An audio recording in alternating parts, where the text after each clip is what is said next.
call the meeting of December 7th to order. Let the record show that all the commissioners are present with the exception of Mr. Johnson. Is there any change to the order of business? Hearing none, a motion to approve the order of business is in order. I'll make a motion to approve. A second? Second. Moved and seconded.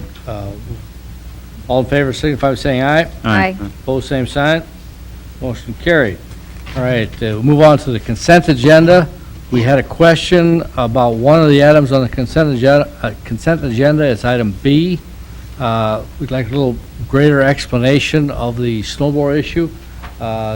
Do you want to take that, Mr. Kessel, or have someone else in mind? Depending on the nature of the question, I've asked Public Works Manager Kuzi to answer the question. Okay. Mr. Kuzi, you want to come up and... If I could, Mr. Kuzi, just trying to understand the process with the state, using the state what's the term. You know, how are we assured that we're getting the same competitive bid that the state is? And just want to understand the process a little bit more, that's all. In this case, it's not just the state, but it's also other municipalities. And the way that ordinance is written, it allows the city commission to use piggyback is the term that's used off of other cities or agencies' bids. And what that usually allows us to do is, one, we don't have to spend a whole lot of time preparing a specification, which is time-consuming, and if you don't get it right, you can end up with something that really doesn't fit your needs. So we're saying this specification that we're asking is pretty much the same as what somebody else? Pretty much the same as, I did check Grand Forks and on the East Grand Forks. I think Valley City's in the process of getting one, and they're all kind of dotted all the way around there. Now, more of them have been sold on the Minnesota side than the North Dakota side. But this blower does meet our needs. Now, from my research in the past, there's only about 4 companies that I know of that make these. And there's one on, and we've got two of the makes presently, and one of them is all, and another make that we have is out, no longer made. There's one made in South Dakota. It's a ribbon type machine. And then there's Seagard is made in New York, which is a pretty heavy snow blower, and these are built in Wisconsin. So they kind of know their business. And then there's a product on the West Coast that comes out of Oregon, I believe. I've done quite a bit of research on these, so this does meet our needs. We don't have to put the bid bond together and all that business. And I did, just for my own, I called the Seagard people in New York and some of those just to make sure we weren't being taken, so. But somewhere back up the line, somebody did go through a bid process. Absolutely, they that went through the established full process somewhere. And in most cases, when the states do it, they do a lot more in-depth process than we do. They would scrutinize every part of this, and that's what both Minnesota and Minnesota and North Dakota do, and Minnesota probably even more so. And I think this originally was a Minnesota bid, and then the states, the cities piggybacked on it, is what they're doing, so. Okay. The dealers, this way we have a North Dakota dealer too. And if I do it the other way, I'm dealing with parts out of New York, or I did check on that, or out of Oregon. He does have some parts on hand, and he agrees to handle whatever wear parts we feel that's necessary, because he's got enough of them out here that he's willing to do that. That's a dealership we've bought other stuff. They're pretty reputable. And like I say, with the staff, it meets our needs pretty well, so. Sounds good. Okay? I'll move for approval of the consent agenda. Second.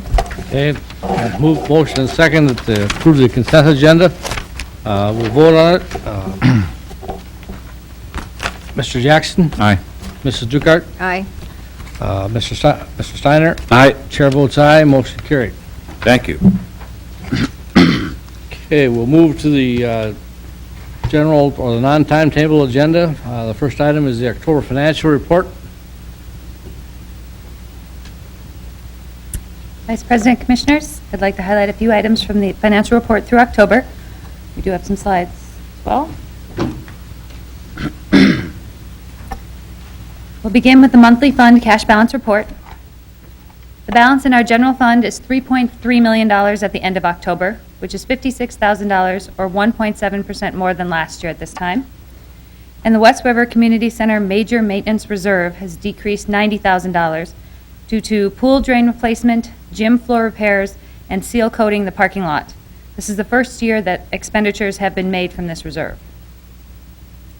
In our account and investment balances report, the balances held in our checking and investment accounts total $28,760,000 through October. Of that amount, $12.8 million is in our general investments, $10.9 million is in our pension funds, $3.5 million is in our Dickinson Future Fund, and $1 million is in our general checking and money market accounts. In our revenue report, with 83% of the year completed, our total general fund revenues equal $6.8 million at the end of October, and are 92% collected compared to budget. Of that total, our current property taxes equal $2.8 million and are 97% collected compared to budget. Our building permit revenue is $149,000, which is 125% collected compared to budget and about 25% more than last year. Our oil and gas production totals $640,000, which includes $520,000 received in September due to a legislative change to the tax calculation, which now guarantees us at least $500,000 annually. Our municipal court fines total $126,000 and are 34% less than last year. In our enterprise funds, our water distribution fund revenues total $2.9 million and are $160,000 less than last year. And our solid waste fund revenues total $1.8 million and are $120,000 more than last year.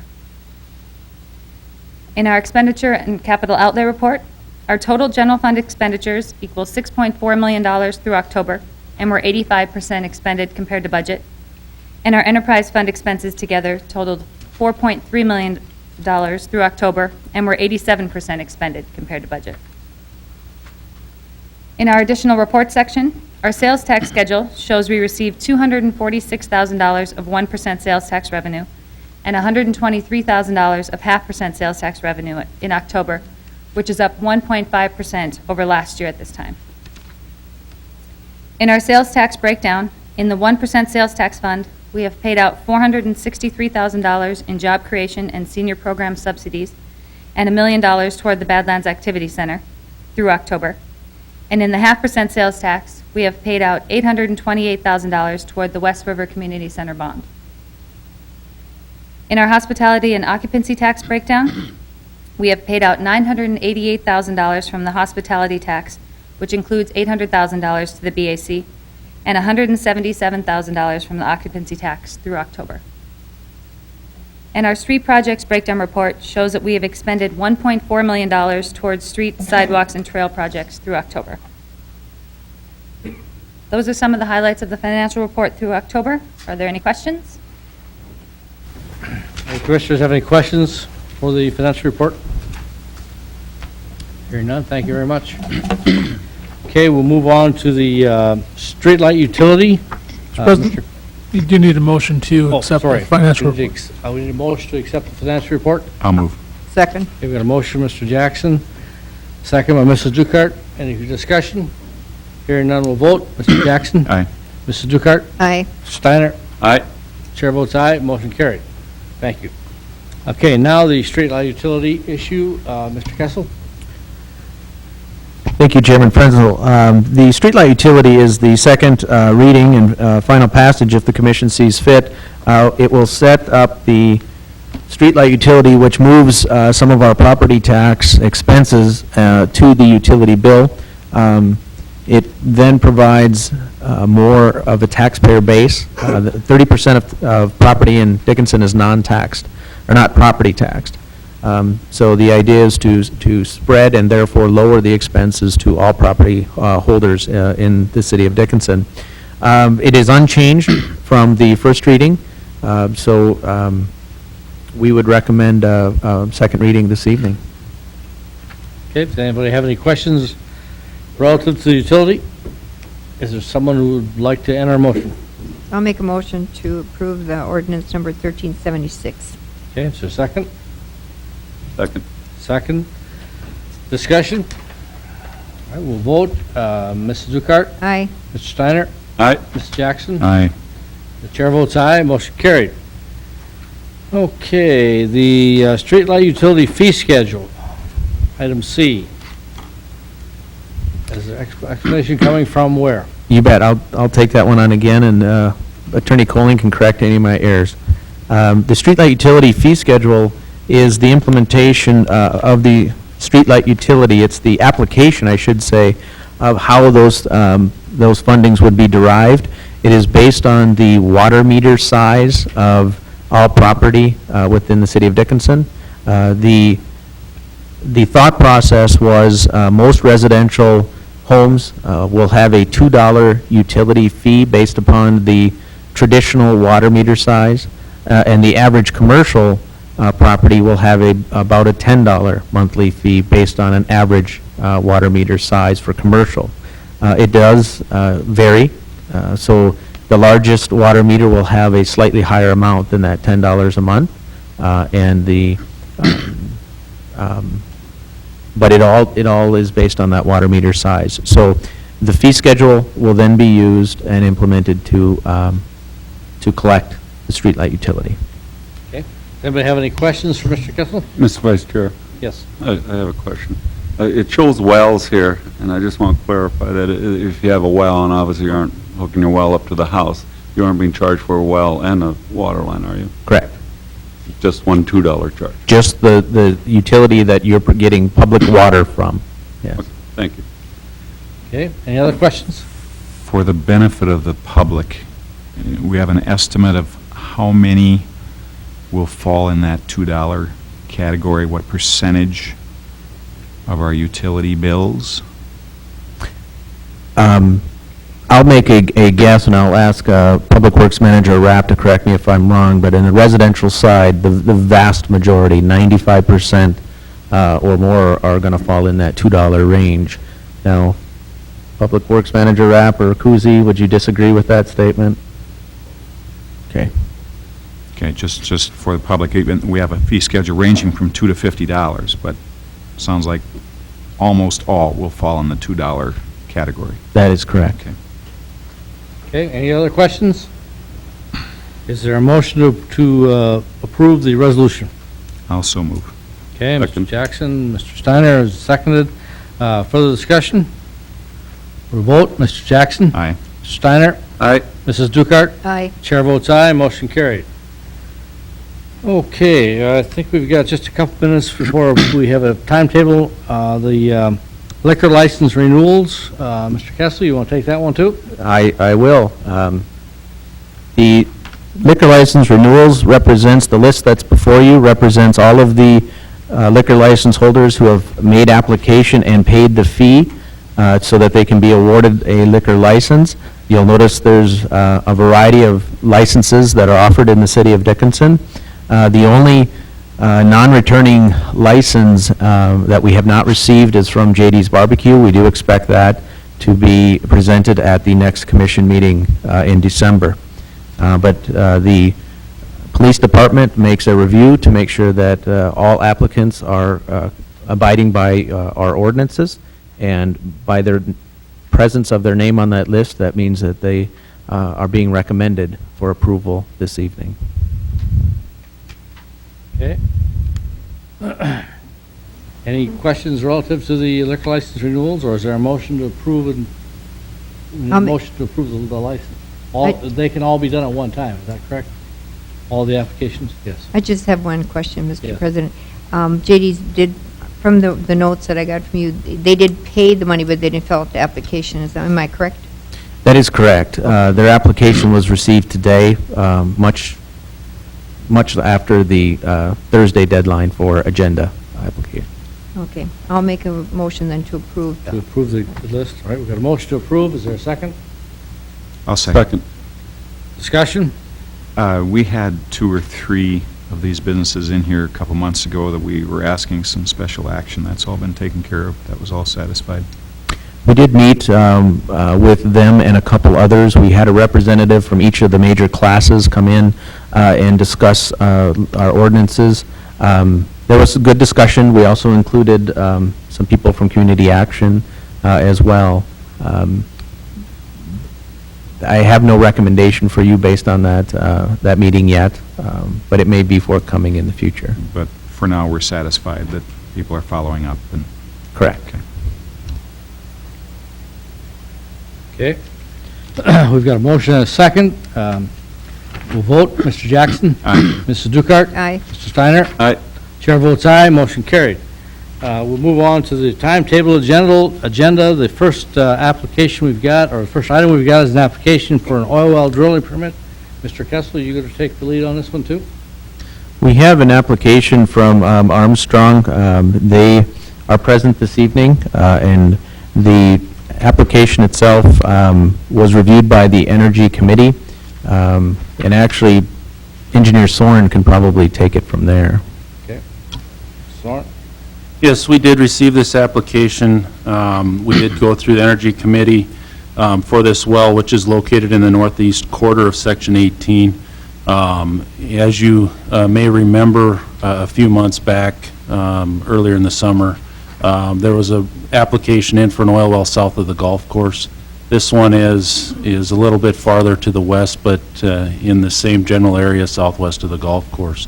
The Energy Committee has reviewed their application and how they're planning to operate the drilling as well as the well if it's successful, and has recommended approval of their application to the City Commission. Okay. We have Mr. Armstrong with us here this evening. Does anybody in the commission have a question that they'd like to direct? Is there something that you'd like to say, Mike? Nothing, okay. Okay, if we have no questions or concerns about it, is there a motion? I'll move. We'll move the approval of the drilling well permit. Is there a second? Second.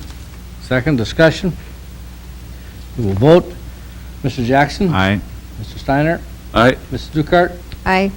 Chair votes aye. The well application is approved. Okay, we'll go back to the non-timetable agenda. We have a FEMA project worksheet. And an explanation that's going to go with it. I'll try to be brief. The FEMA worksheet, PW or project worksheet that's before you, is a revised one since the original. We did have a meeting with Congressman Pomeroy. We talked about FEMA and hopefully receiving some additional funds. We are in a unique situation with the tornado. We were declared under a flood emergency declaration, and so we benefited from that in getting Category B expenses reimbursed. We tried to get an independent declaration, and we didn't reach the threshold to receive that. So our expectations, we have about $400,000 in expenses or unmet revenue related to that storm. We factored down our expectations to around between 100 and 130 once we realized that we couldn't get the independent declaration. The original project worksheet showed $39,909. The revised worksheet is only an increase of about $80 from that original one. There was a meeting held to discuss, and the feeling was, because of the uniqueness of the situation, a tornado disaster covered under a flood declaration, we may jeopardize the individual assistance that was received by residents of Dickinson. There was over $150,000 of individual assistance received by residents within our community. And we just didn't, or my recommendation is that we can concur on the public worksheet so that we do not jeopardize those individual assistant dollars.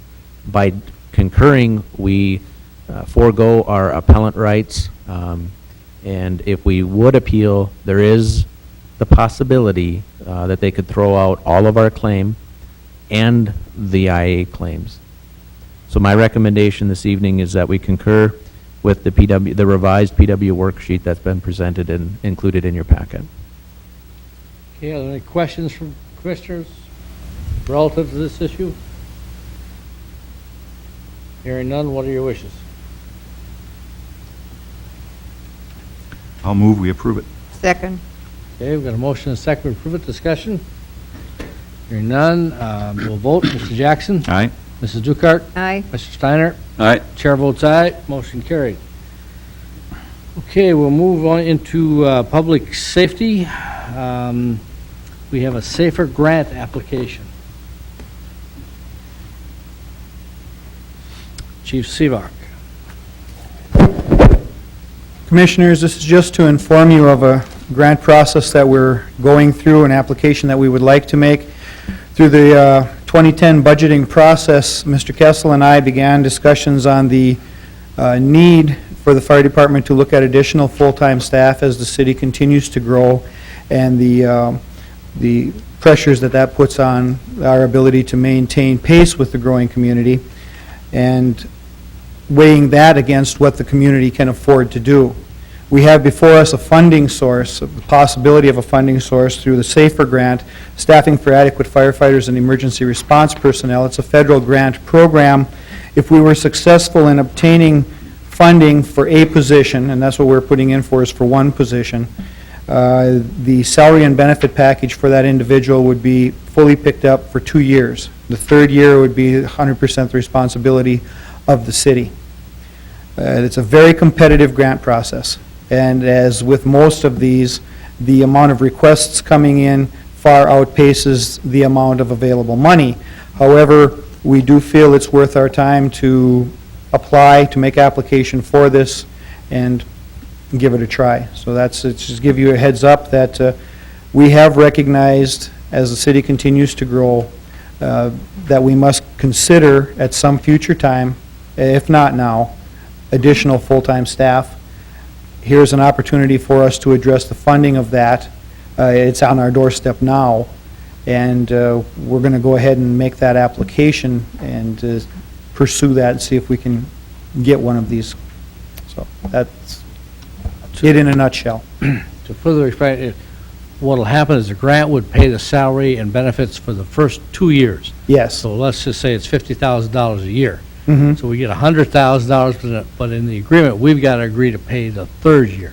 We have to pick up the benefit package, and we have to maintain the individual for 1 year after the performance period. And in your packets, there's some wrong information. The information that's in your packets refers to the grant performance period for rehiring firefighters that have been laid off.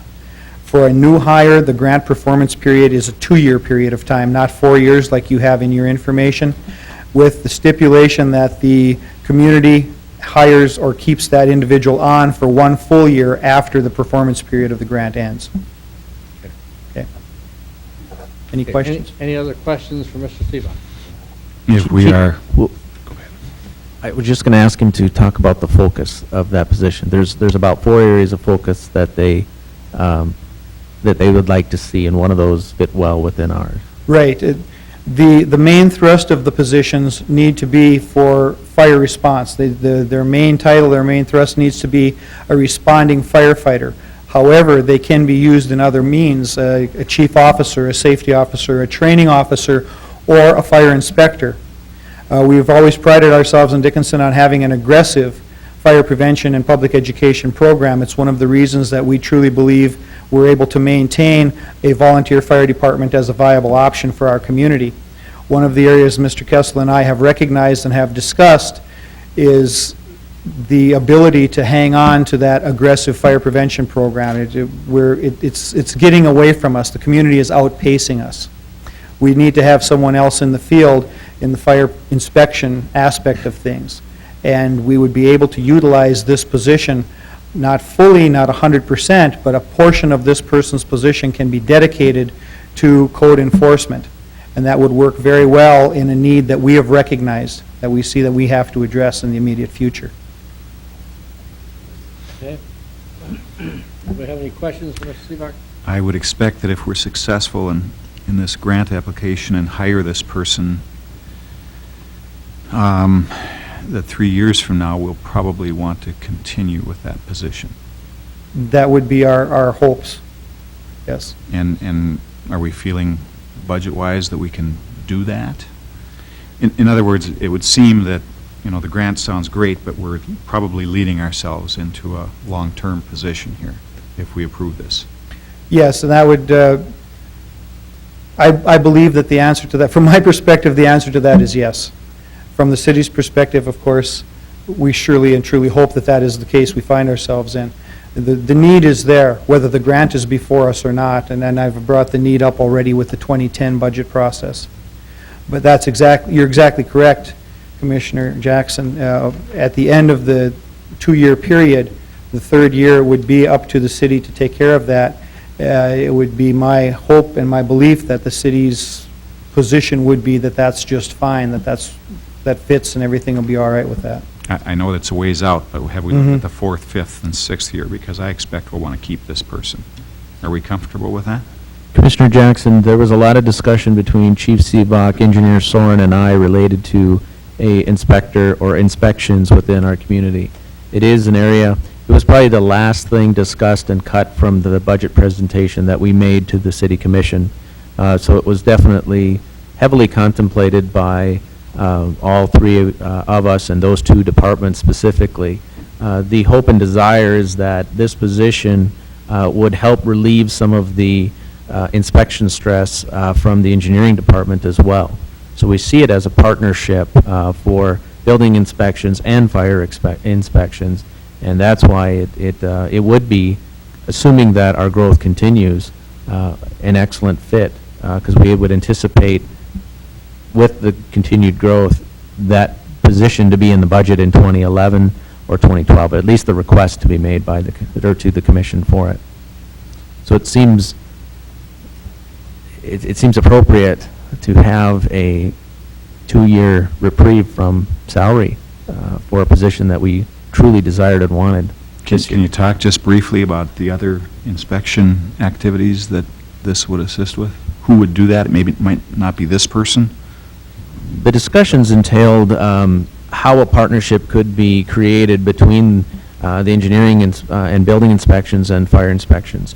The thought process that went into it was if some of the code enforcement work that is currently in the engineering department could be shared with the fire department, it would free the current building inspecting staff to do commercial building inspections and residential building inspections.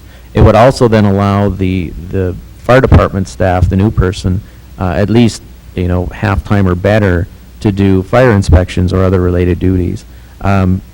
We didn't come to a final agreement because in the end, we didn't feel that it was justified. It was a very tight budgeting process for 2010, so we decided to wait. And then the SAFER grant became available, and it seemed like a good opportunity. Now, I don't think we have consensus yet between the 2 departments, but certainly with the application and if we are offered, we don't have to accept, but if we're offered, we'll achieve consensus before that time. I just think we have to all understand that in a de facto sort of way, we're probably creating a long-term position here. That's exactly correct. This would not be a position that we would view as going away after the end of the grant performance period.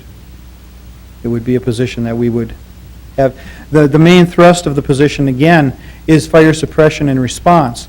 It happens to be a fit that this other aspect of it would work also.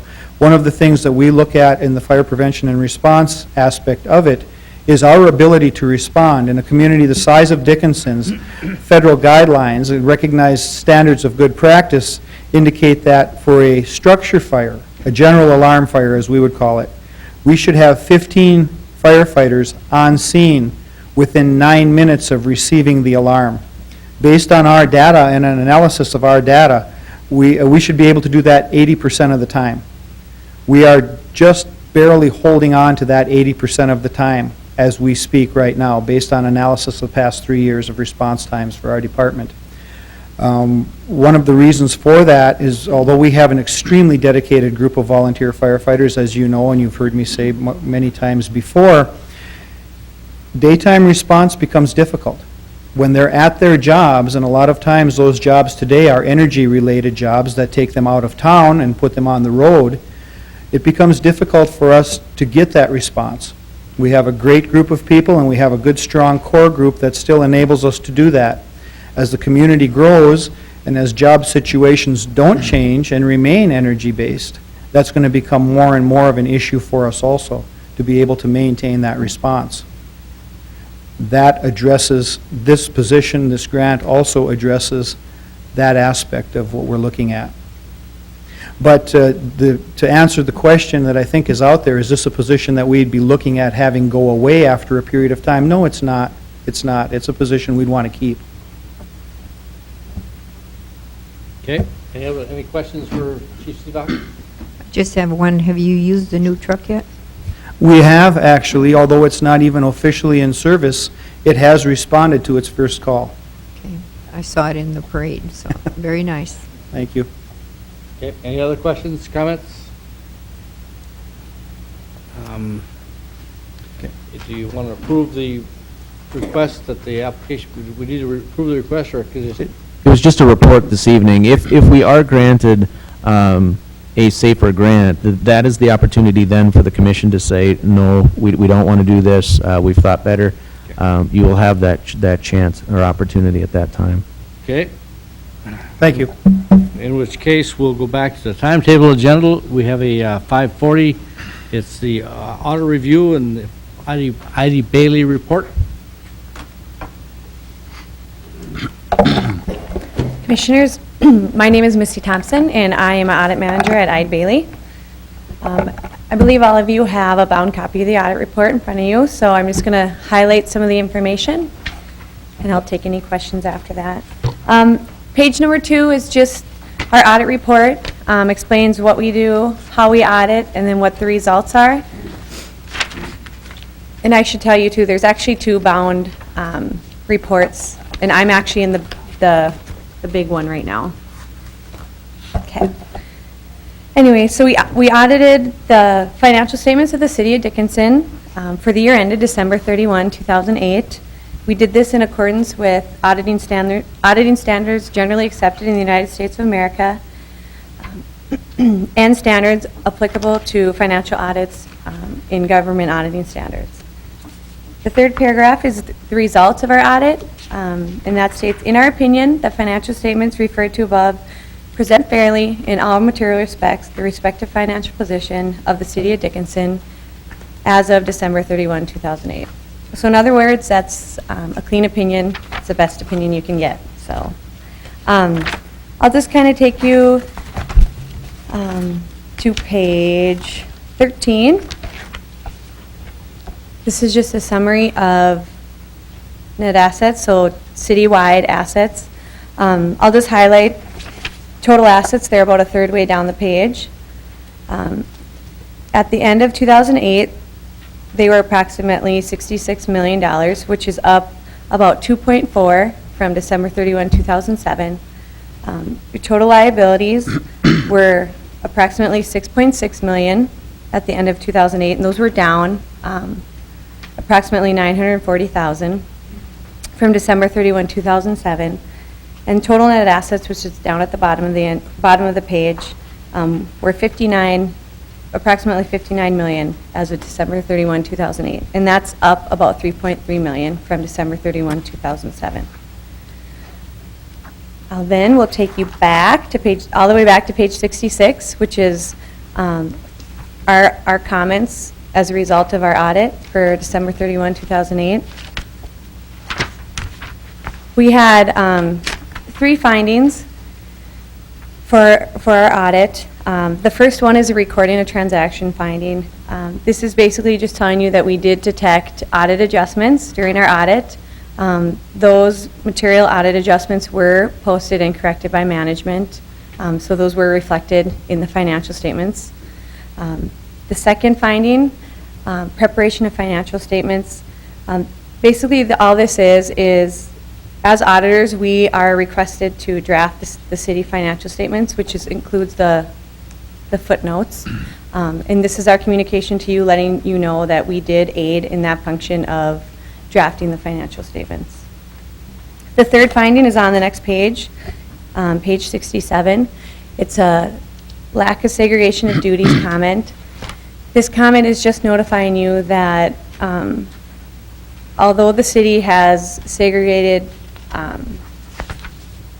accounting functions as much as it can with the current staff, there always can be additional segregation of duties that would require additional staff.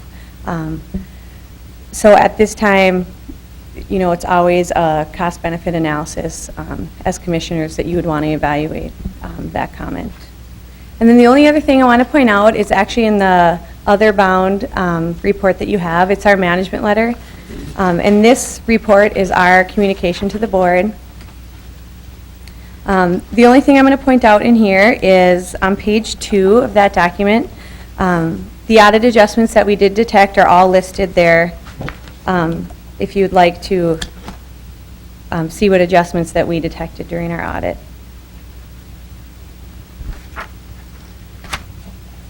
That's all I have. If you guys have any questions. Any questions relative to the audit? I know that Good, Mr. Jackson. you're looking at a lot of procedural things and accounting activities, but did you see anything, as you looked at the City of Dickinson's numbers, that would give you concern about the financial health of the city? See anything? Do you think our financial health is pretty good? You know, there was nothing that we saw that indicated anything that would concern us. As auditors, we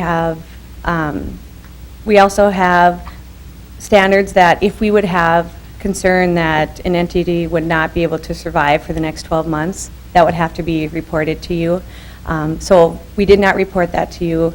And as far as we saw, there was nothing that indicated that they did not have good financial health. Thank you. Okay, Yep. any other questions? Hearing none, thank you very much. Thank you. Okay, we'll move back to the non-timetable agenda, Public Works. Mr. Soren, anything you'd like to? Thanks, Vice President Frenzel. The only item I have under my reports, we do have 3 items: Energy Committee meeting minutes from the oil well that we previously discussed tonight. Board of Adjustment, if there's any questions, I'd be happy to try and answer those for you. But the item that I would talk a little bit about is the code enforcement report for the month of November. New building permits, we have 105 to date, compared to 119 last year at the same time. It's down a little bit. Our values for the new building is at 42 million compared to 37. A large portion of that is because of the Badlands Activity Center value. But when we look at our additions and alterations, you'll see that's at 191 permits compared to 152 last year at the same time. So quite a few more in that area, showing that we have the values of $8,800,000 for that compared to $5 million last year. Shows kind of a little change in I guess, where the focus was this year. But with that, I'd be happy to try and answer any questions that the commission may have regarding any of those items. Are there any questions for Mr. Soren? Mr. Vice Chair. Yes. Mr. Soren, to date, 73 for single-family structures for the additions and alterations compared to 55. Would that be because of the, maybe some other tornado damage to the homes where they're? I mean, Yeah, I'm sure that there's a where large underneath? number of those That's that what's have underneath. come in there. Okay, any other questions or comments? I have one. You have a lot of permits coming in for next year, or Not any yet? At this point, I don't know that we have a lot coming in that we're seeing. We are working on some items such as the hotel, the new pizza ranch. There's another commercial structure that we've been involved with, the Albertsons building. There's a few things like that. I've got a couple developers that are working on some plats right now that we're talking about. A few things like that. There's a lot of activity going on, but not a lot of permit requests at this point. In residential either? No, haven't seen a lot at this point. Because I had talked to some, yeah, I heard that we are going to be having like 150 Halliburton families coming in, so we already have a housing shortage. I can't imagine if we don't get some homes put up. With it being the month of December, that's not uncommon for us not to see a lot of permit applications coming in. Starting in January, February, I would anticipate we'll start seeing more and more plans coming on our desk. But this time of year, it typically does slow down a little bit. Thank you. Okay, any other questions or comments? Hearing none, thank you, Mr. Soren. The next item is, let's see, the Airport Authority has a report that they plan to give us on the timetable agenda. Matt? Podium is all yours. Vice President, Commissioners, thank you for the opportunity to speak here this evening. I'd just like to go over the air service out at the airport, general aviation, commercial aviation. Our projects for 2009 and 10. Could you state your name for the public? Matthew Menzie, Airport Manager. And then I'll also go over to take any questions with the financial statements. There's nothing really I need to point out on that. But air service, Great Lakes, they're doing well financially. The Essential Air Service contract for Dickinson is eligible for one more year. So probably in September, October next year, we'll be going through the Essential Air Service again. We will probably get Great Lakes again. But currently in their Essential Air Service contract, they have 18 round trips per week. Currently, we're at 20. We have an additional, 19 in the contract, and then we have 20 round trips per week. We have an additional one on Saturday that was instituted in April. It's doing all right. It has some days where it's really full, some days where it's not. I think it's still a huge benefit to the community because now we have more frequency on Saturdays. If for some reason a flight is canceled in the morning due to weather, mechanical, we now have a flight that's going to come back in the afternoon and be able to get those travelers on their way without having to send them to Bismarck, Rapid City, Billings, or getting them out the next day. So it's really good to have that.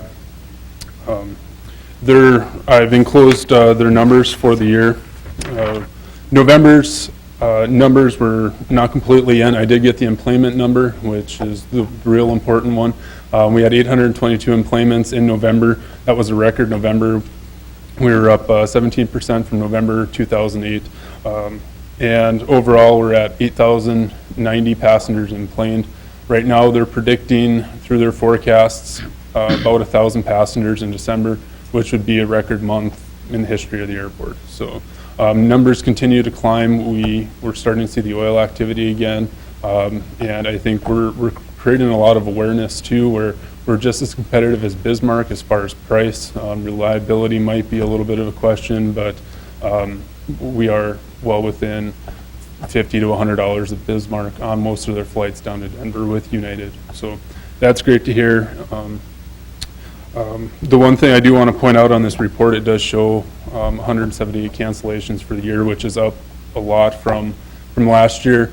But I do want to point out that probably 65 to 70% of those flights are not canceled, they're canceled, but the passengers still getting accommodated. We have 2 flights in the afternoon that come together relatively close.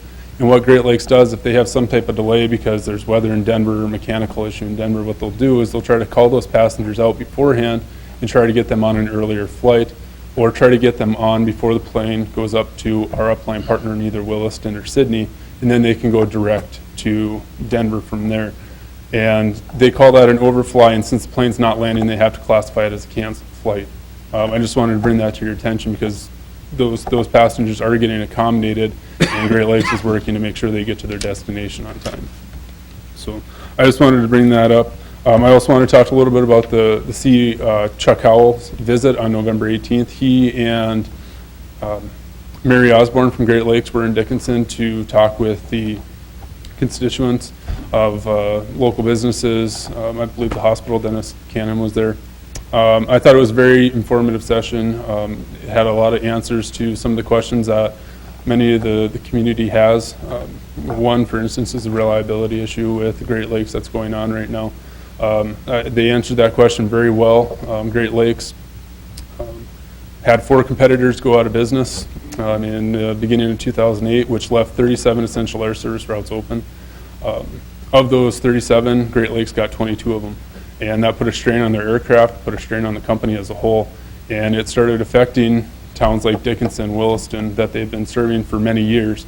And their goal now is they're backing out of 3 communities at the end of the year. They're hoping to back out of some more of their non-primary hub airports like St. Louis and Milwaukee, and trying to focus everything back on their major hubs like Denver and Mesa, or not Mesa, but Arizona, Phoenix, Arizona, in bringing back some reliability. They also had a plane that had some severe mechanical issues that had to go through a full inspection and repair, and they were able to get that corrected, and that plane is now back in service.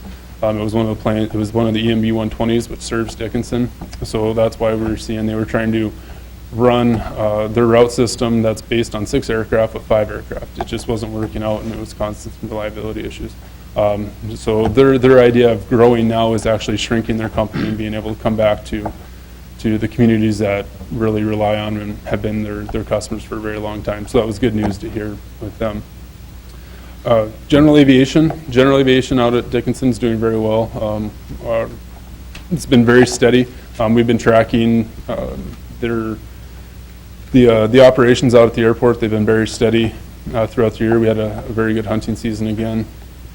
Fuel sales have been very steady throughout the board, and so is hangar occupancy. So it's good to see general aviation doing very well. I just wanted to bring up, we did have planes on the prairie this year, this August. Unfortunately, it was a rainy day, but we were able to salvage the air show. The sun came out for about 15 minutes right when we needed it to. So, but there was about 500 in attendance. We had quite a few static aircraft displays. We had UND down with one of their aircraft doing some hunting for future pilots. And overall, it was a really good day. I just wanted to bring that up. Is there any questions about air service? Okay. Move into projects. This year, we painted new markings at the airport. Previously, we put markings down in 2006, so it was about that time. Markings in the northern regions only tend to last about 3 years because we have snow removal. The FAA's Safety and Standards branch, based in Chicago, requires that our markings be retroflective. After we plow on them for a couple years, we lose the beads that provide the reflectivity in there. So this project also required us to put down new markings that the FAA is requiring for airports. The deadline was 2010, so we were able to get that in a year before, which is good, because if funding for some reason doesn't come through next year and we can't fund this project, we're still ahead of our deadline. So that was one of the reasons I tried to get this project in. The new markings look good. They were installed this September. They were about $100,000 for the entire airport with engineering and everything. The FAA paid for 95% of that, so that was nice to see. Also part of our 2009 grant was new snow removal equipment. The airport was able to purchase a 2009 Bobcat skid steer loader with a plow attachment, bucket, and snow blower. Since I've gotten here, I've really tried to update our snow removal equipment, our bigger pieces of equipment that we use on the runway with our 16 and 18 foot plows. And now this year I was able to squeeze some money, and we're able to get a smaller piece of equipment, which we don't have, for around the buildings and in the parking lots. So the guys, my maintenance guys, are excited about it. Hopefully we don't have to use it too much this year, but it will be a good project for us, or a good piece of equipment. And then finally, this year, we're finishing up, well, our master plan update is finished. We had to, KLJ did forecasts for us. We have to update the master plan every so often. Last time it was done was 2002. And when you looked at our forecast based in 2002, the forecasts were actually about 15 to 20% below what we were actually at. And we needed to get that updated because we do use the forecast for some of our planning with the FAA. The terminal is a prime example of this.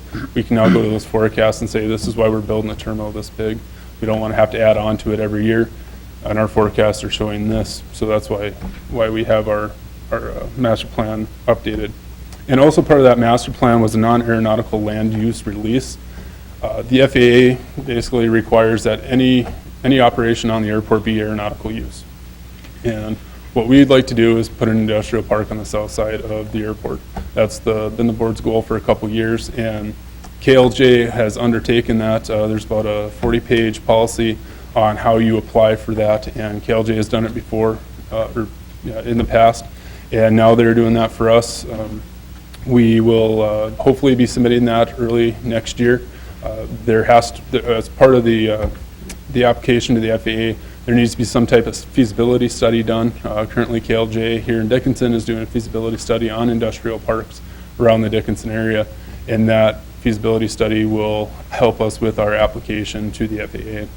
And they're predicting that'll be done in December, because everything's done except for that feasibility study that we need to include in the application to the FAA. And then hopefully, if it is approved, which we probably won't find out until about June or July, we'd like to start developing that area for industrial, for companies to move in there.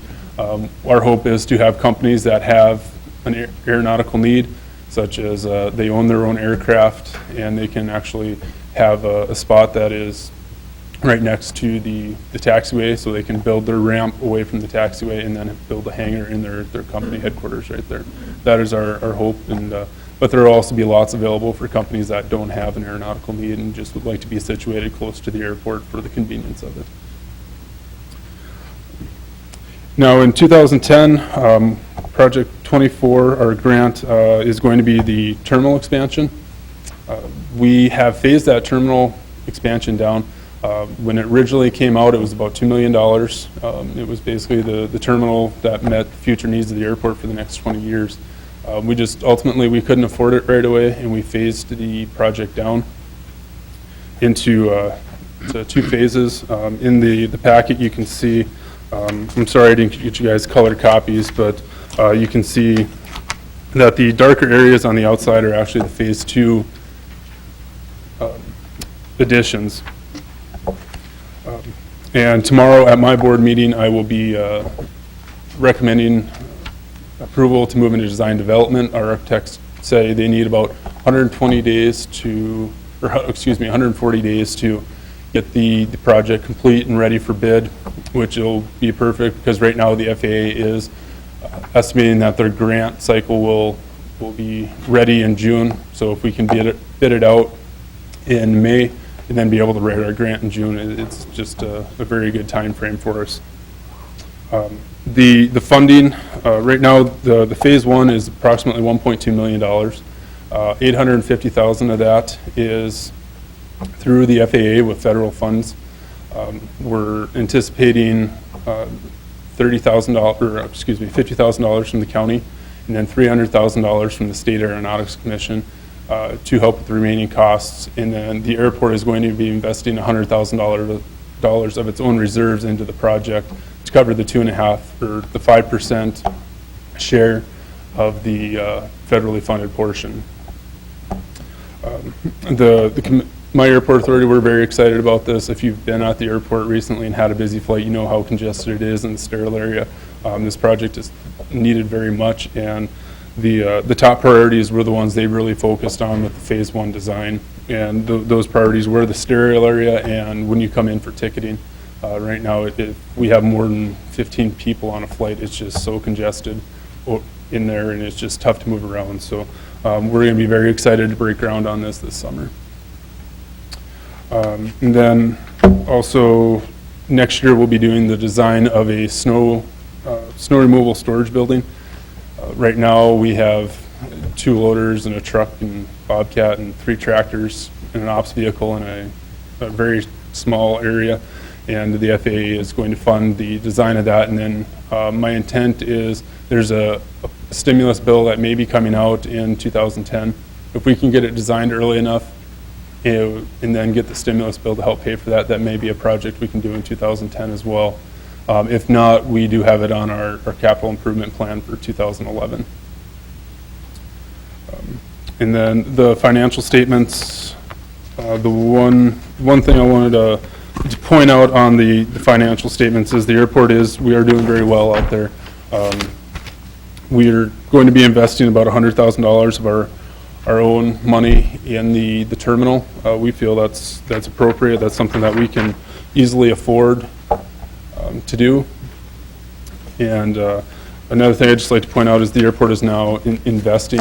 We have $90,000 in right now, and then we're going to be investing another $60,000 over the next 2 months, and where they'll continually roll over, so we always have investments in the bank at some time. And one other thing I just want to point out, the State Aeronautics Department, or Aeronautics Commission, has put together a grant for interns every year. Last year was the first year that they really, well, in 2006 when I was the intern, that was part of my funding, had me out in Dickinson, and they've reinstated that grant for, I believe, the next 2 years. And we'll be able to get an intern this summer, which is really good. If any of you interacted with the intern this summer, she absolutely had a blast up here. And she really liked the airport, so I'm excited to be able to bring an intern back next year. Are there any questions? Any questions for Matt? Mr. Chair. Yes. Matt, year-to-date employments, you're at 8,090. Yes. Wasn't there a report of magical number a couple months ago of 10,000? Yep, 10,000 is the magical number that gets us to into the next category of airport, which is a primary airport. We'd be considered a non-hub primary airport, and that does your entitlement funding, which there's 3 different types of funding from the FAA. You have your entitlement funding, you have state apportionment funding, and you have discretionary funding. Entitlement funding is money you're guaranteed every year. Currently, Dickinson's at $150,000. If we get to the 10,000, we're now entitled to $1 million that we can spend on whatever we desire.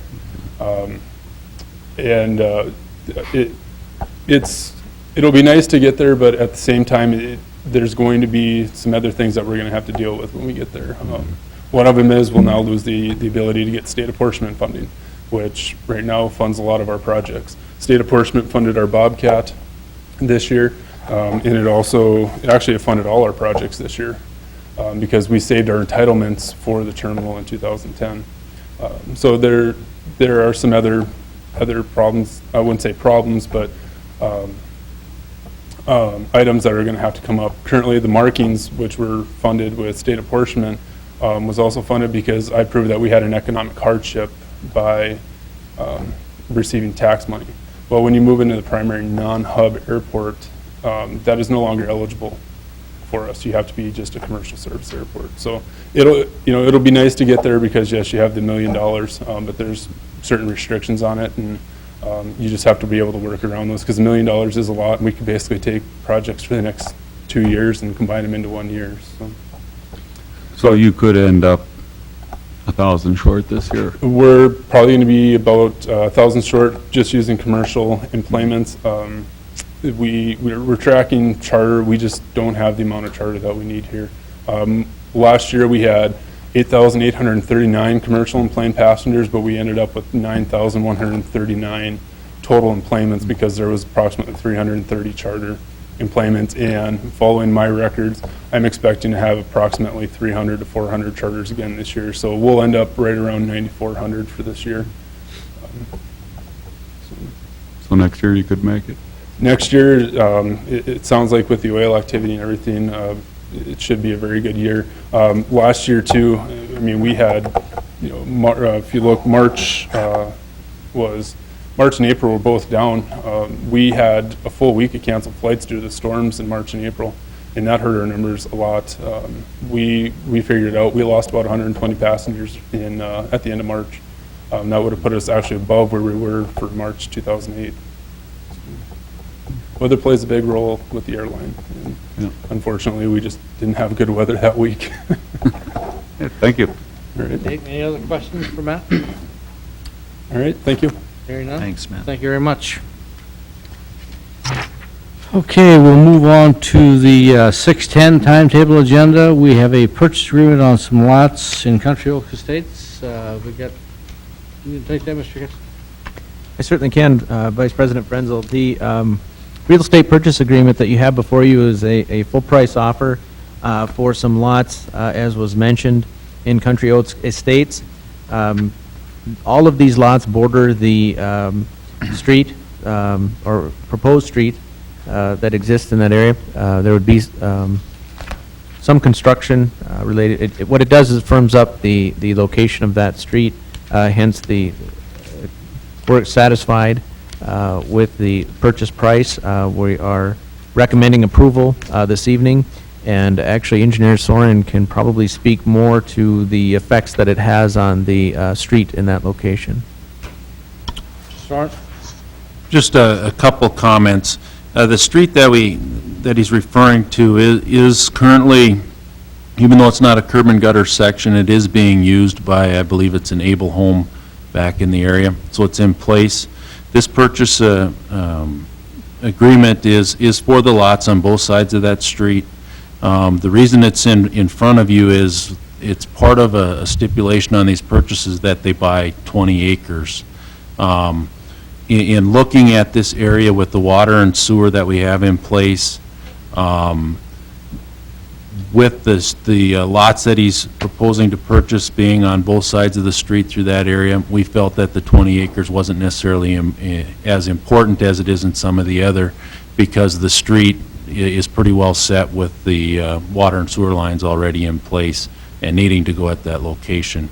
It's not something that would be real easy to come in and redevelop or replat as the property to the north is once we get north. So with that and it being a full price offer, that's why we're making the recommendation we approve the offer. Any other questions or comments? Is this single family or is some of it multiple? I believe it's all zoned R2. R2, okay. I suspect Mr. Kitson probably be utilizing our impact fee situation for the street. Potentially. He hasn't spoke of that at this point. Are we close at all to the maximum dollar amount that we have? At this point, I don't think we're close. We're still working on that and need to get that as part of our financial statements, but no, we're seeing some of those being paid off now and haven't had any new requests for quite a while now. Okay, any other questions or comments? What are your desires in terms of this purchase agreement?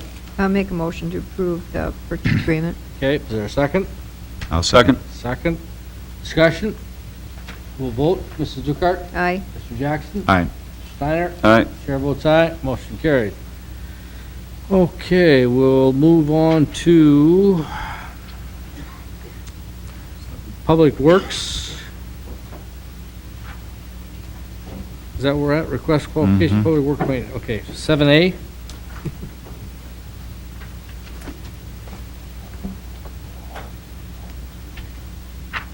Mr. Kissel or Mr. Soren, who's taking that? Why don't you take it? I can go sit back down, Okay. too. Go sit down, we'll let one of them do it. I just thought you were just kind of ignoring me, Mr. I President. was. I can leave, too, so, but, no, I have one item before you tonight, too, is, first off, I'd really like to thank Mr. Coley, Mr. Kessel, Mr. Soren for their assistance working on this. We've been holding meetings down at our Public Works building the last 2 months with staff and developing a proposal to construct a new Public Works maintenance facility. This process started probably about 2 years ago, and looking at our current location, the deficiencies and problems we've got with employee safety and health in those buildings, environmental concerns, and then really the efficiency of our operations. I don't know if you're aware, but we have probably about 5 to 6 buildings scattered throughout the community that houses Public Works staff, equipment, and those type of items, and it does create a lot of duplication of equipment, and also does create some efficiency deficiencies. So what we started looking at doing too is where would our best fit be for new type of facility. We looked at probably about 11 different locations around the community. We looked at partnerships with Stark County in their new shop out on the west end of town. We looked at areas up around DOT with the partnership we have with the Department of Transportation, their salt storage facility.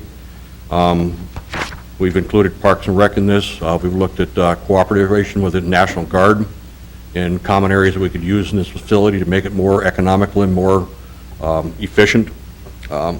Through those discussion stuff, too, we've kind of settled on 2 locations. Our current location is 615 and 625 West Broadway, and the area out on city-owned property south of the National Guard Armory. What we're looking at for tonight is just under reports and stuff, too, and we do a request for qualifications to hire an architectural engineering firm. We've done this in 2 different occasions recently and stuff, too. One of them's been the Urban Roads project. We went through a selection process to hire an engineering firm to do our engineering for urban roads, and we also did this for our wastewater treatment plant facility assessment with Altec Engineering. It's worked extremely well the last 2 times in finding qualified engineering and architecture firms, and so what we're looking at doing is actually sending out an RFQ to look for architectural engineering services. I'm not going to go through the whole 13 pages of that document tonight, but in the very back are probably about 3 pages that we worked at among city staff. Their first ones were kind of just going through a needs assessment. What do we really need in that facility to combine all those services into one single building? We took a look at office space, we took a look at mechanics areas, storage areas for equipment and vehicles, materials, and those type of objects. So we came up with kind of 2 buildings. One was going to be a maintenance facility, which would be mechanic offices and storage for equipment we use every single day. And the second building would actually just be what I call cold storage or minimal heat type building. That would probably be just a large open area that's got pipe racks, pellet racks, and then a chemical storage area, and the rest will be open to park all the equipment into one location. The other pages just kind of went through and visiting with one of the local contractors and what we could kind of see in as far as what it costs you per square foot to construct similar type facilities. This is not an estimate by an architect. This is just what we went through to develop some type of an idea of what that would cost. And it kind of breaks it down to an office area and to your mechanics area and service area, the shop area, which is the main shop, and then the storage facility. These would not be included as part of the RFQ. We don't want the individual coming in that's going to do the development to have a predisposed notion on what we need. We want them to come in and do a needs assessment and tell us what we need for number of acres to house that facility, what type of amenities we need in that facility, and what type of square footage. Also, one of the things that came out of their stuff, too, a question was asked during those conversations, well, what would happen if somebody would want to buy our current solid waste transfer facility? It's interstate property. Had really never thought about that. So that kind of changed the direction we're looking at going to. We're not looking at moving that facility in any means, but that is interstate property. It could happen. So with that, we stepped back and took a look at, well, we may need more than 15 or 20 acres. It might be 25 or 30. It might be 14. But that's why we want to do somewhat of a needs type assessment with the architecture engineering firm, and they'll develop what kind of a master plan of what we need for amenities in that location. Sending this out, we are looking for a January 5th return on that. Once we get the packets back, we would set a team together that would include city staff, management, and preferably 1 to 2 commissioners on that group. We would select that and make a recommendation to the city commission on who to award that contract to. I guess with that, I would be more than happy to answer any questions, or if Mr. Coley, Mr. Kessler, Mr. Soren has anything they'd like to interject. They've been very much a part of this process also. Okay, does anyone have any questions or comments? I don't, Mr. Professor, I don't think we're acting any too early on this with the property and so on, and the condition of the facilities, and they've been there a while, and I know we've been struggling with some of them and so on, so I think I think there's something we do need to proceed with. I just, Go ahead. Sure. so the cost would be 3 million, right? 85, okay. And then we'd be able to sell the existing property for 1,500,000 about? Commissioner Dukart, that is just kind of an estimate that we put together. The sale of the property, I visited with Mrs. Zent, and asked her comparable type properties, what that gets sold on a per square foot basis. We have not had our property appraised in any means. Those are just some numbers that we could work with to at least come to the city commission and say, this is what we're approximating that value is going to be. Thank you. That's my question. What's the backup budget-wise, Skip, if we can't sell those buildings, or if they don't bring what we think they might bring? You don't have to answer that now. I'm just trying to think, But I had the think it's number in my something- head for a second and stuff too. This was actually budgeted in 2008, or 2009 to start this project. When previous city administrator, Mr. Sun, left, he asked if we could postpone this because he did not feel it would be fair to Mr. Kessel to take on this magnitude of a project when he first came in. We should have done it anyway, but, we did hold off. Tornado and blizzards and other things instead. Yeah. So this, actually should have started this year. I don't remember exactly what those dollar amounts are that were budgeted as far as coming from sales tax. There's money from the utilities to do this. And I guess to answer your question, Commissioner Jackson, we would probably have to take a look at what that funding sources are. Okay, and that's fair enough. It just seems like in the future, we probably should have a Plan B, not being able to really rely on maybe the sale, or at least not the sale on that dollar amount. And there has been some interest in the Baker Buildings, one of them and stuff too, that's been looked at, that currently houses elder care. We have equipment stored in there. At one time, we were talking about selling that property. If we use that for other means, there's a saving to the city too, not having to buy other property too, so there may be some trade-offs, whether it's through sales tax dollars or other things we have to do with, to make that feasible. Okay, any other questions or comments? Hearing none, thank you very much. Unless you have some additional item you're going to cover? Then, Vice President, Go ahead. then the commission's comfortable with sending this out to start to look at getting proposals back? Do you want some approval tonight? Is that? No, just as long as we have a consensus, you'll still have I think the that's, ability to award. go ahead. Okay. All right, thank you. Next item, I have two items also for the fee schedule. This year really probably showed more than past years and stuff too, with the tornadoes and other years with the storms and stuff too, the debris and things that are fall off, blow off along the road between the solid waste transfer facility and the landfill. That can range anywhere from plastic and paper to construction materials to nails and trees and those type of things. And we're starting to see a little bit more of an increase of individuals coming out to the Baylor building with untarped or unsecured loads. In years past, the individual out at the landfill was deputized where he could actually cite individuals for failure to secure a load. We don't have that ability today.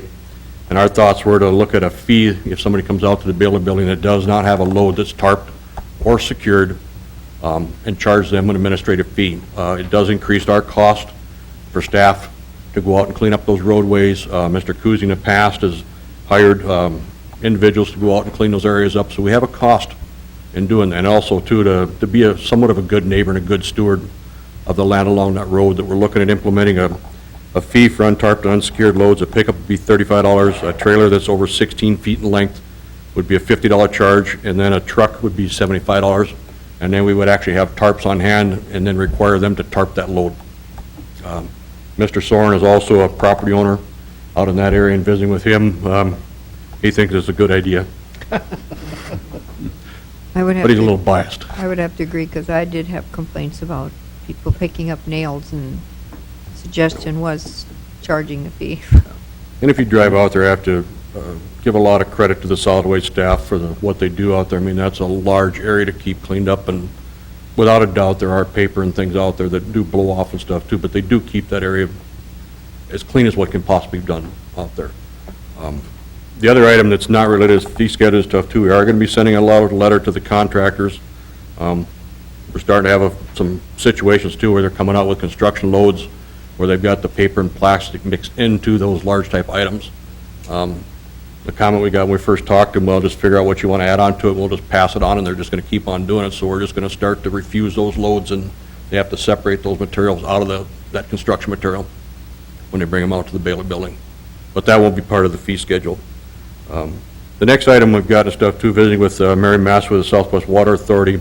Their board of directors did vote to increase water rates by 5 cents per thousand this year. The main area was in water treatment because of increased cost in the treatment. Treatment is going up 5 cents. They've got some other minor adjustments that are going up, but there's also some areas that are going down. So net effect to the city of Dickinson will be a 5-cent increase in the cost of our water. It equates to just about a $34,000 per year increase in cost, and we are recommending that we pass that increase along to our customers. And it's strictly just a pass-through on our rate increases. Average homeowner that uses 7,000 gallons of water, it'll cost them 35 cents a month. And we would have that on a resolution at the next city commission if there's agreement. Any dissension, any problem with that, passing those costs on? No, I think we have to do it. For everybody's information, when is the last time we've raised our water rates? Our own, I'm really not sure. Most of our increases have actually been due to increase in Southwest Water. And over the years, we've actually been able to absorb 15 cents of those increases, which equates to about an $87,000 a year in increased cost to the city. So, we have been able to absorb some of them over the years. Thank you. I'm trying to think it's probably about 4 or 5 years. I can get you that information. Maybe we should talk about that a little bit when you do bring the resolution in. Yep. Okay, any other questions or comments for Mr. Rapp? I have one.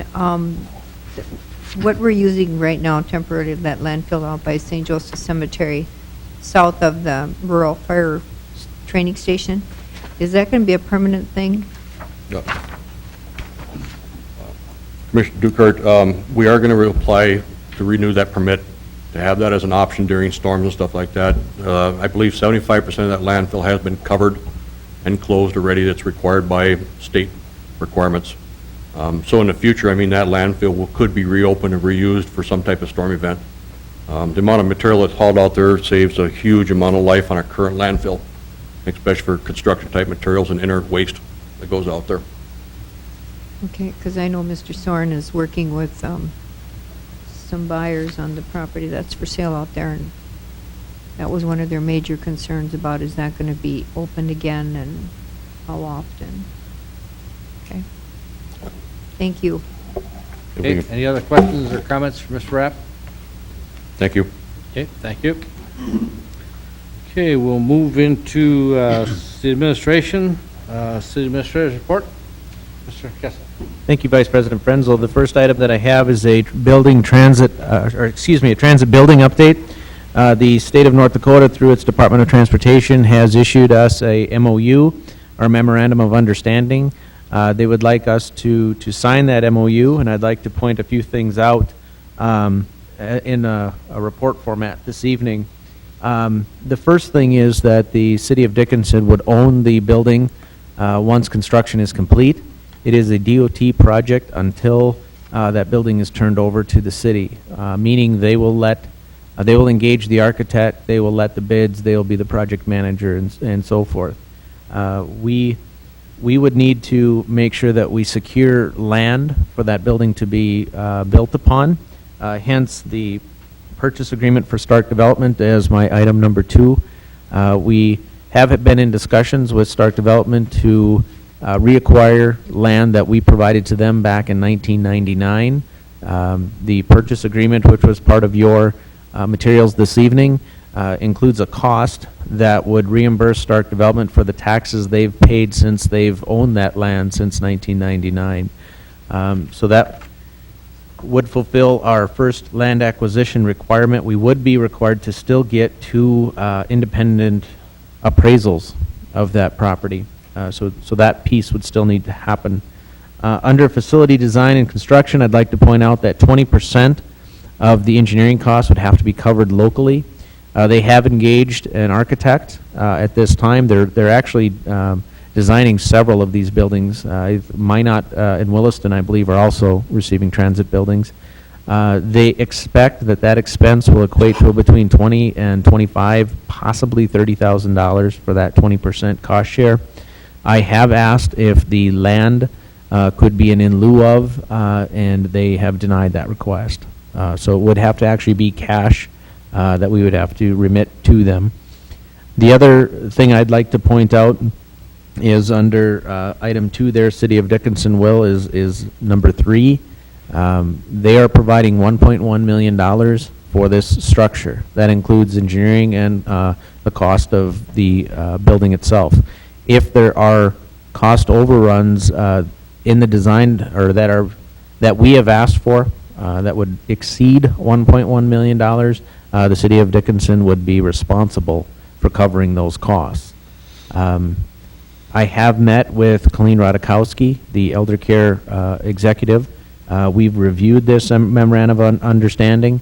They are aware of that $1.1 million cap that the state puts on. I've asked Attorney Coling to draft an agreement with elder care that definitively states if any requested design changes that they would desire, they would have to be responsible for if it exceeds that $1.1 million limit that the state has put on us. We've also discussed interior furnishings. This is a building that will be constructed, and they're not going to provide desks and chairs and phone systems and things of that order. We do have a lease agreement with Elder Care now to occupy our Baker building, and I would anticipate a similar lease once that building is occupied, the new transit building. And so those types of furnishings are not included in the 1.1 million. So those would be things that would either have to be transferred from their current site or purchased. And Ms. Radikowski is aware that that is an expense borne by Elder Care as well. So lastly, with the MOU, I wanted to go over the project schedule. They plan to start on building plans and specs on November 30th. And the bid process would start April 15th and construction in June 1st of 2010. So they are, since this is stimulus dollars they are using, the sites are projected to move rather quickly. Completion of construction would be projected to be in November. So in slightly less than 1 year, the transit building should be able to be occupied if everything goes well. I issue that as a report. I'm not asking for action this evening, but you will probably see it on the council agenda for the next meeting in December. So if there's questions or input, I'd like to hear that.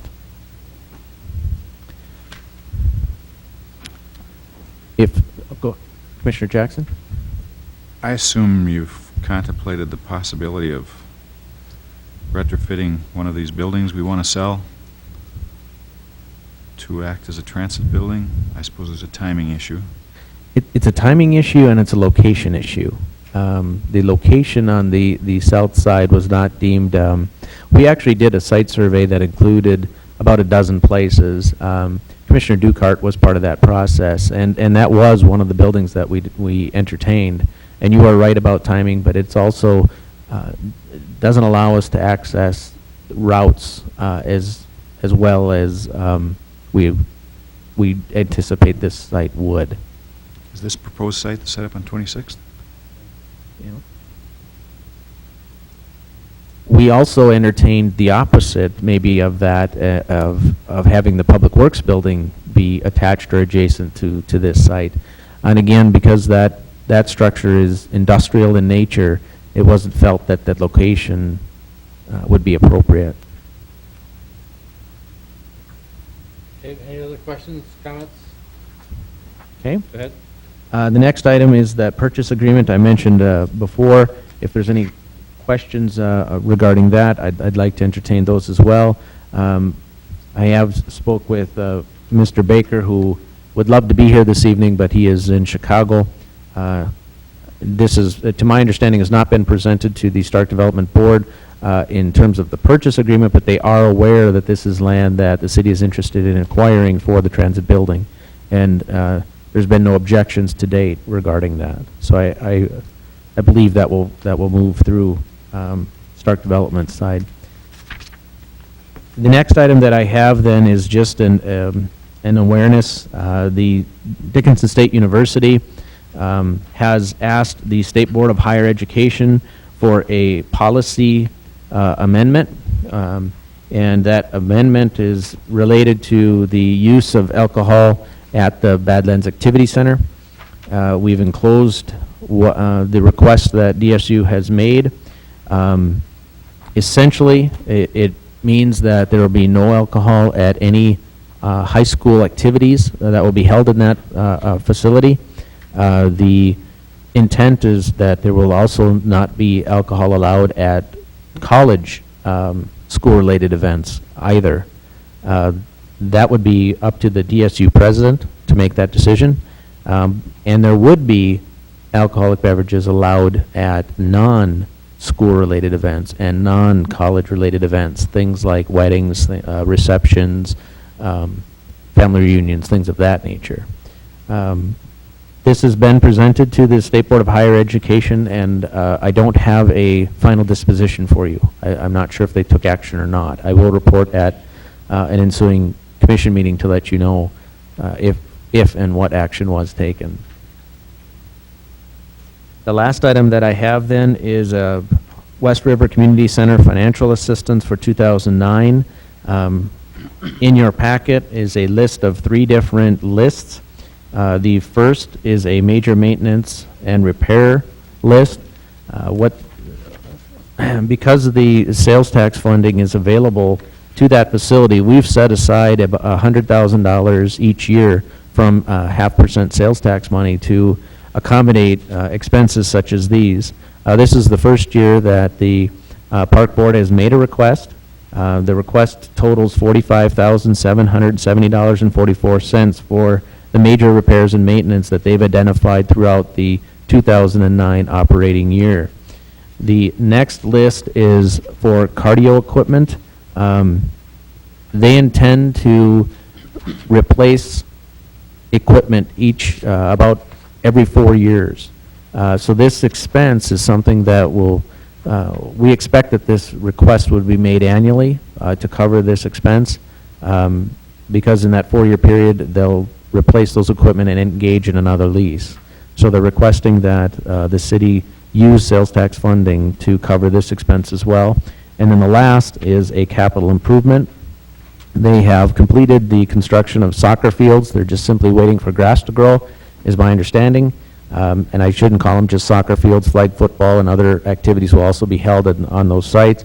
If in the original master plan, these facilities were included, Attorney Coling was consulted to find out if that would also be an appropriate use for sales tax funds.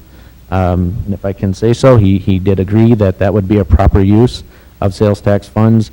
So you can see that the build-out was about $136,000. They received a grant from the North Dakota Park and Rec for 42, and they have used 44 of their own dollars, leaving a balance of just over $50,000, and they're making a request of the City Commission to consider use of sales tax funding for that request as well. The total for all 3 of those requests is $121,774.61. We do have a balance in the reserve account I mentioned earlier of $360,000, a little over that, so it would certainly fall within that existing balance. We're not asking for action this evening. We're simply presenting it to you as a report, and if you have any comments or questions, I'll be happy to answer them. We also have representatives from the Park Board and Park staff in the audience who could also answer any questions you may have. Any questions relative to this issue? Can you just help me differentiate between these expenditures and the ones we saw earlier in our financial report, the pool drain? There were 3 items.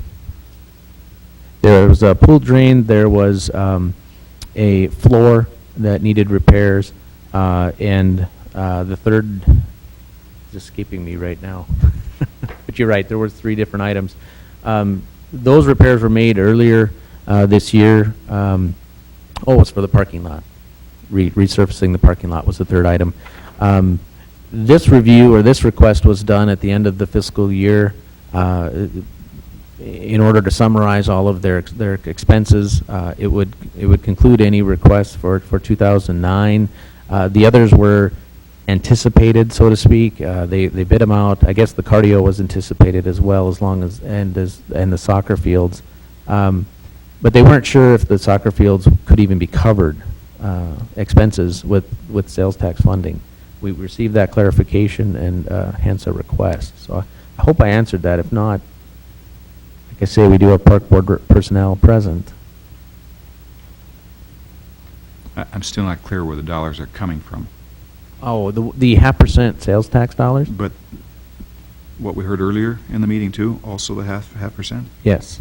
Okay. And the 360 reserve is net of the things we heard about earlier? No, the 360 is the balance. Once we take out the expenses, it will lower that reserve. So you take out this 121 and the earlier request as well. Okay. Okay, that's what I didn't understand. Any other questions, comments? Are you finished with your report? I am. Okay. We'll move on to accounts and payroll. Anything there? Okay, I make a motion to approve the accounts payable. okay. We got a motion to approve. Is there a second? Second. Discussion? We'll vote. Mrs. Dukart? Aye.